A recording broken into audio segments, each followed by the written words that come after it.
Hello friends, আমার বাবাইয়ের স্কুলে চলছে অ্যানুয়াল এক্সাম। আর মাত্র দুটো এক্সাম রয়েছে, তারপরেই শেষ। যাই হোক, ওদিকে দেখলাম স্কুল গাড়ি চলে এসেছে, বাবাই বেরিয়ে গেল। আর সকাল সকাল প্রতিদেব মটন চিকেন নিয়ে হাজির। তো আজকে একটু রান্নার আয়োজন ভালো মন্দই হবে, তার কারণটা পরে বলছি। আমার বাবাই এক্সাম দিয়ে চলে এসেছে, স্যারের সাথে ফোনে কথা বলছিল, আর আমি ওকে দিয়ে দিলাম একটু হালকা করে টিফিন। তো ওদিকে আমার প্রতিদেব বলেছে সারা বছর নাকি আমি রান্না করে খাওয়াই, তো আজকের দিনটা প্রতি বছর ও আমাকে রান্না করে খাওয়াবে। আর এদিকে আমার বাবার বাড়ির লোক, মানে আমার মা, আমার তোজো সবাই চলে এসেছে আমাকে উইশ করতে।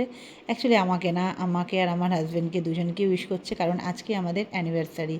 16 বছর পূর্ণ করলো আমাদের বিবাহিত জীবন।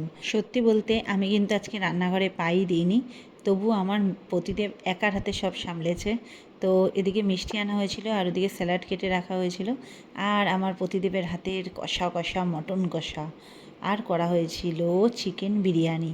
হাঁড়ির মুখটা আগেই খোলা হয়েছিল, কারণ আমার গোলুকে দিয়ে পাঠিয়েছিলাম তাই। আর এদিকে অল্প করে পনির রান্নাও হয়েছিল। সবাই খেয়ে দিয়ে চলে গেছে, যেহেতু অ্যানুয়াল এক্সাম চলছে, আর্য তোজো দুজনেরই কেউই আর থাকেনি। তাই আমি সন্ধেবেলা রোজগারের মতো বেরিয়ে গেলাম ওয়াক করতে। তো ইভিনিং ওয়াক সেরে আমি ফেরার পথে একটুখানি পিসিমণির বাড়ি গেছিলাম। আর গোলুমার কিন্তু এক্সাম শেষ হয়ে গেছে, তাই ওর সঙ্গে বসে বসে একটু টাইম পাস করছিলাম। ওরা সবাই এক স্কুলেই পড়ে, আর্য তোজো গোলু, কিন্তু গোলু যেহেতু অনেকটাই ছোটো, তাই ওর এক্সাম অনেক আগে শেষ হয়ে গেছে। দুজন মিলে বাদাম খেয়ে এবার সোজা বাড়ি, চলো বাই।